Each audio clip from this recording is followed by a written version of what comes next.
I've never known a love so steady. Even gold won't turn your tide. We flow together like an ocean, every low and every high. And I would have you anyway, dear, any way your heart could bear. Even if you had to leave me, I'd always be waiting here. Even when we are apart, I will keep you in my heart.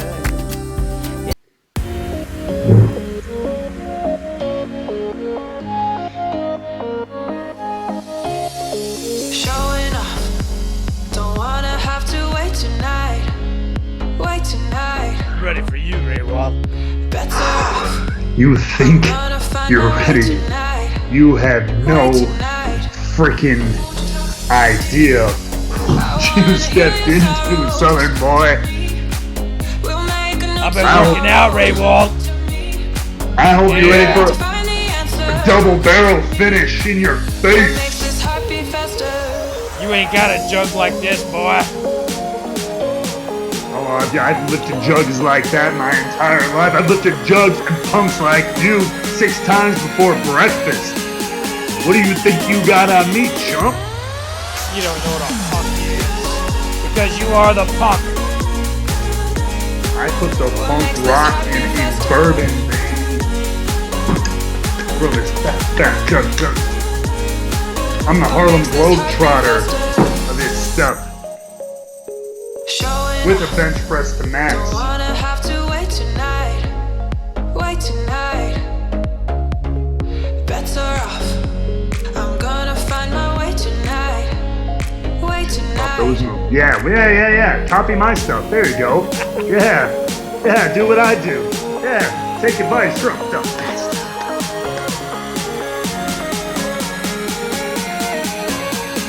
I can't do this all.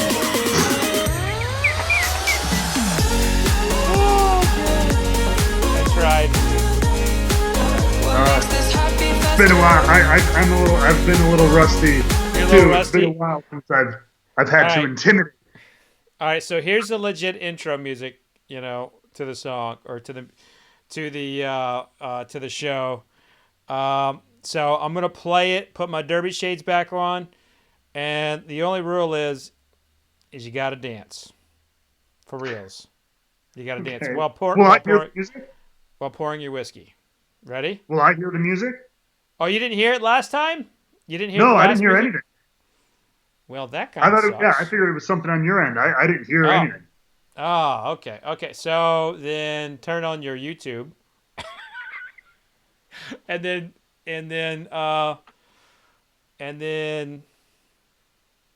when your YouTube is ready, let me know, and I'll start playing it.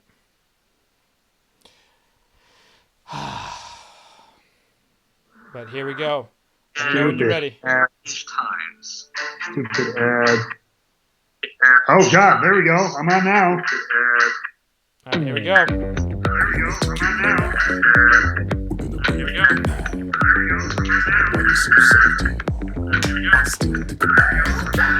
You can take my lamb back. I'll put on a tight jack. You sure you can handle? We be faster than Django.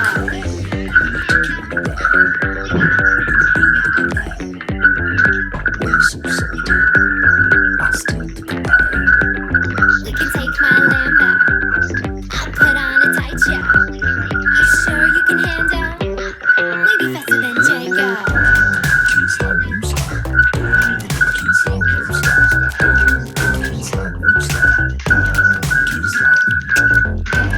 Can't stop, won't stop. Can't stop, won't stop. Can't stop, won't stop. Can't stop.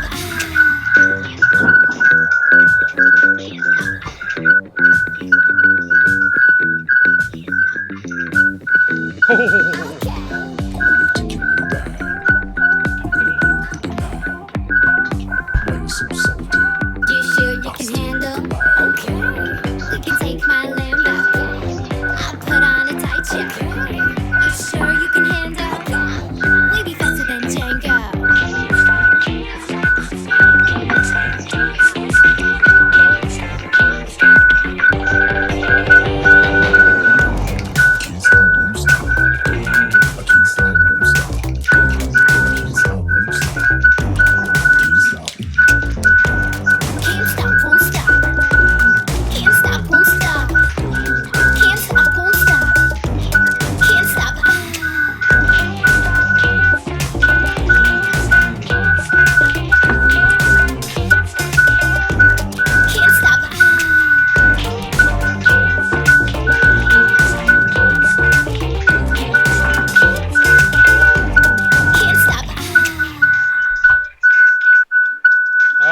can turn your YouTube off now.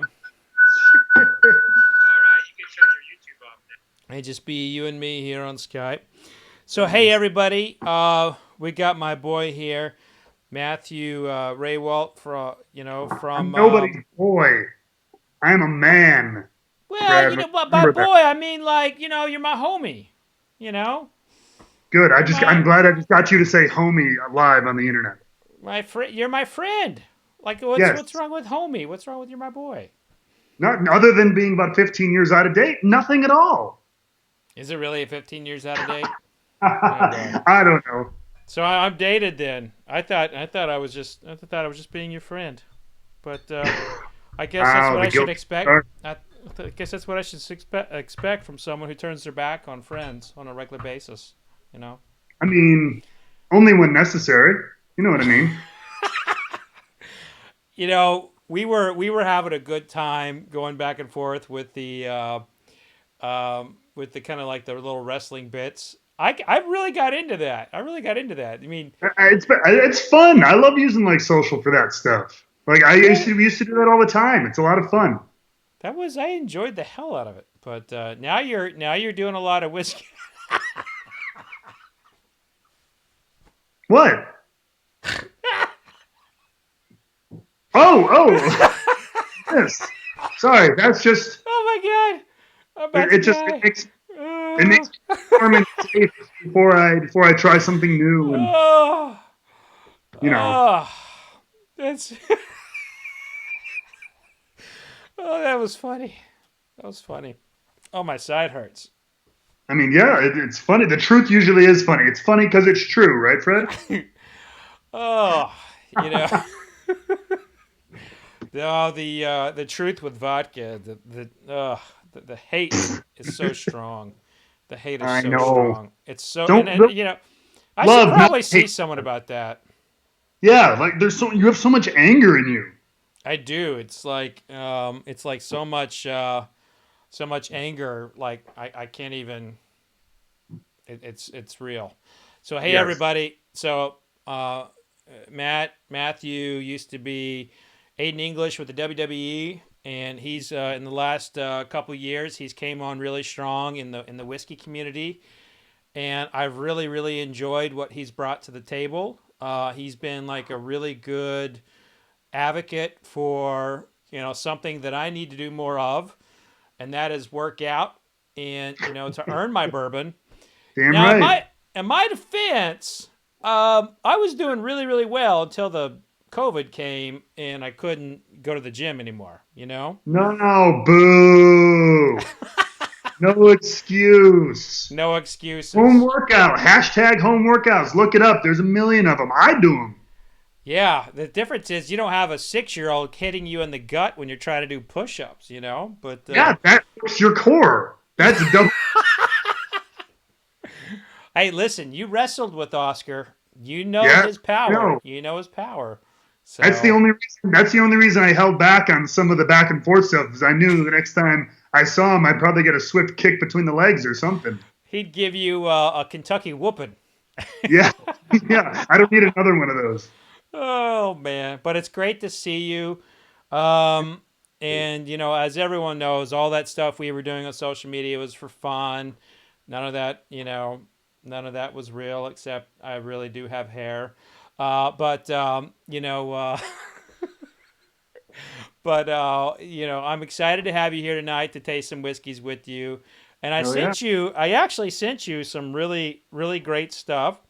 I sent you the 2011 Evan Williams single barrel. I actually hadn't even opened this yet.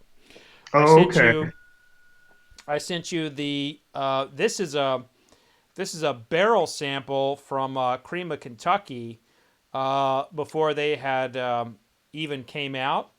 So this was so Jim Rutledge sent this to me, and he said, "Hey, will you taste this and tell me what you think of it?" And this was before they even released it. And so like I'm good friends with really good friends with Jim, and so this was like, I don't even know if this ever made it into the market, but this is just a straight up barrel sample. Okay. From that one. And then another one here. This is Boone's bourbon. It Yeah, I started. just looked that up. Is that new? Yeah, it's new. It started by a musician that he. All right, so I believe it's from.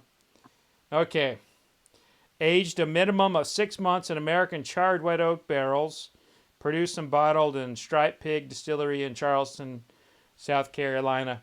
That's somewhat code for uses rapid aging Yeah. to it, or terracentia. But this is started by a musician named Tyler Boone, Okay. and so yeah, I mean we'll check that out. And then the real victor of the night is this guy right here. Yeah. Is some Chapin Gore, which actually this company comes from your neck of the woods. It was out of Chicago, but basically this liquid is basically from the Stag Distillery, which is Buffalo Trace now. But this was a really important brand from back in the day. It was owned by a company called McKesson and Robbins, and they got in all kinds of trouble and ended up selling it. And Chapin and Gore ended up kind of going into, one of these brands that was really kind of bought and sold, bought and sold, and bought and sold. But the whiskey kind of stayed on the shelf probably till about the 70s, and you started seeing it disappear. It was not a very popular product, but it always had good liquid in it, and it was very good, but it was not that popular. Now, what's interesting is the original company of it, McKesson, is now like one of the major distributors in pharmaceuticals, but you don't see that anywhere on their publicly traded website that that they used to be major whiskey distributors. So Yeah. did I send you one more? Did I send you No, five or four? it's 4. It was 4. Okay. All right, so let's start with the Boone's bourbon, and you guys, if you all have any questions for Matt about wrestling, about anything, just throw them his way. Maybe you have a workout question, Sure. whatever. Okay, Andrew asks, Fred, he's got you loving vodka in the picture on his table behind him. Yes, he does, Andrew. Yes, he does. I mean, to be fair, I don't have you. I mean, you are loving vodka on my shelf. I had nothing to do with this unearthed photo all from I his recent know years ago. is that he has like this probably this unquenchable desire to have a photo of me in the house, and he's covering that vodka bottle up for something else that he cropped in there. I mean, who knows? I don't know. Sure. So all right, so let's go to this Boone's bourbon. This is new on the market. You'll see this in stores. It started by a musician who is so basically from a whiskey perspective, it's 6 months old, aged American white oak, and giddy up. Yeah. Giddy up. I looked on it. I guess it's on the website. It did give the mash, which I get a 75 corn, 21 rye for barley. Yeah, but if it's only 6 months old, Yeah. I mean, whoop-de-damn-doo-doo, you gave a mash. But, in all honesty, it does, it actually smells kind of pleasant. It doesn't smell like any kind of, rubbing alcohol or anything. No. There's a little bit of ethanol coming off it, but not much. A little grainy.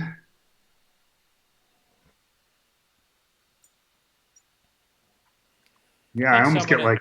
Someone in the chat is saying that it's Stitzer Weller juice. I hope I'm I hope I'm reading that wrong, but this is definitely not Stitzel-Weller juice. Oh my God. What a, please, yeah, don't put that out loud. That would damage the reputation of the ever famous Stitzel-Weller. Oh, he's talking about a 1977 bottle of Weller he has. Okay. Oh, whew.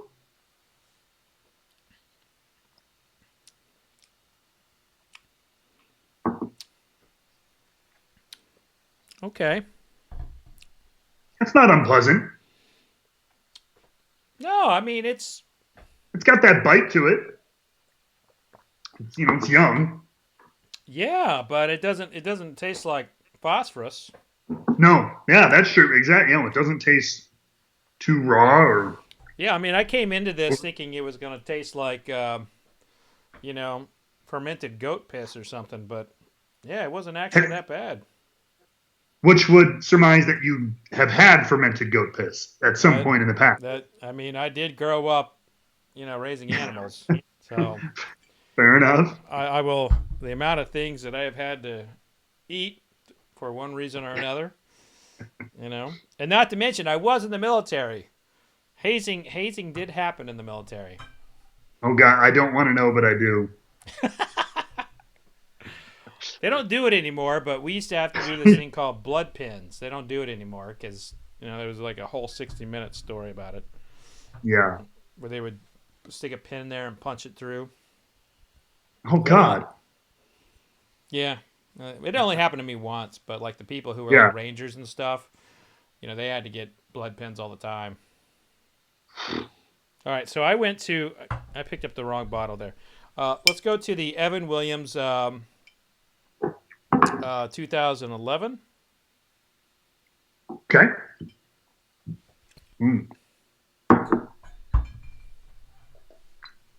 So this is one of the Evan Williams single barrels from 2011. Yeah. Okay. Well, no, this was the one that was put in oak in 2011. Oh, so okay, gotcha. Yeah. So this was bottled in 2019. Gotcha. So okay. this is an 8-year-old Evan Williams. By the way, Will Turpin says sipping Eagle Rare on Rusev Day. Every single day. Never a bad day for either one of those. Ooh. That's really nice. It's very soft.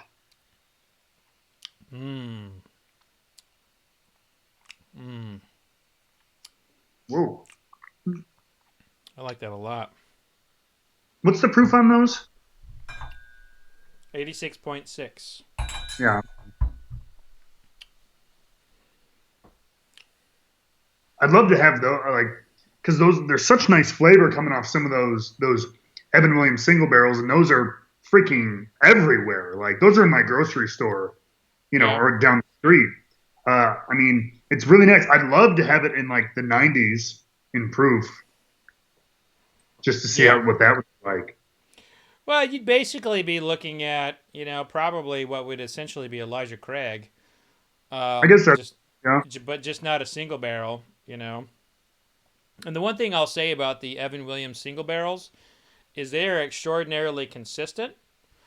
They are extraordinarily consistent, I think, because they do cut it down to 86 proof. And when you cut something down like so much, like you do lose a lot of the flavors that people want to taste. So sure.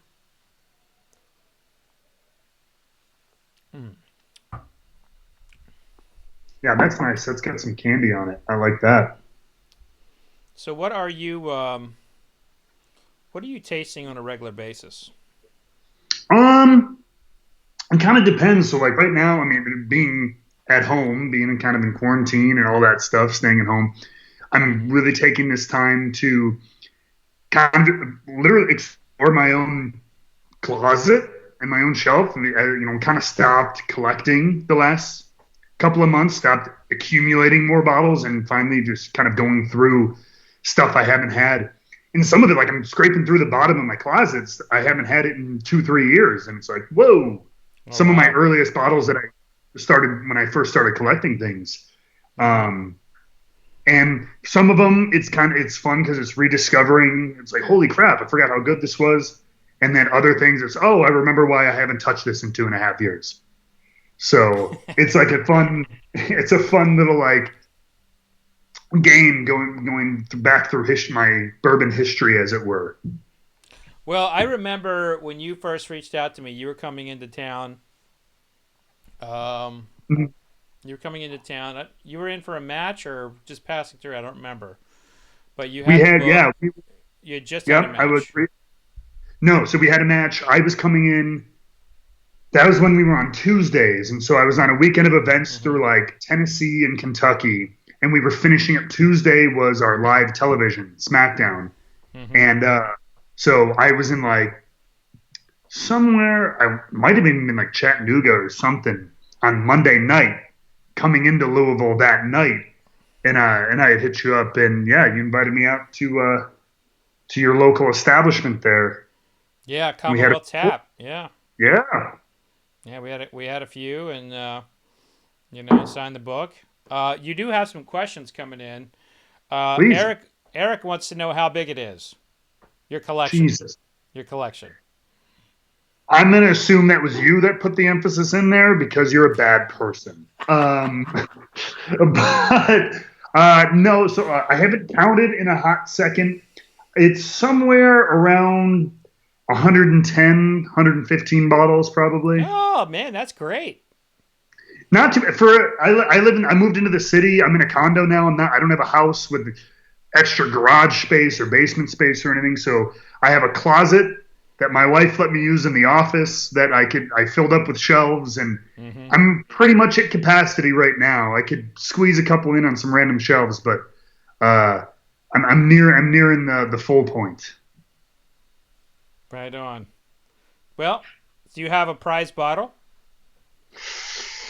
I have a lot of prized bottles. I mean, I've got a couple. I've got one from Bardstown that's signed by like Steve Nally, and so I'll let you know those are always fun. Um, my the one I keep whenever people are like, "What's the favorite bottle in your collection?" For like again, I keep it changes all the time, but right now I'm nursing the crap out of my 2018 George T. Stagg. Mm. Um, I thought it's one of my favorite whiskeys I've ever had in my life, and so I'm really, really that and the single barrels I've gotten to pick, specifically from like New Riff. Though those I have a lot of obviously personal connection to, and I just really enjoy them. All right, we have someone in the chat who keeps going on about a 1977 Weller 107 proof. Now, um, I don't know what he's exactly asking, but his name's Joe Murphy. Question for you: if you had a 1977 Weller 107 proof, what would you do with it? And Joe, tell me in the chat like what you're wanting to know because I keep seeing your flashing coming up and I don't quite know, but we're going to find out what I was about to call you Aiden, but what would Matthew Yeah, do with it? I drink the crap out of it. Hell yeah, that's Nice. what I. That's I mean, I'm a firm believer in.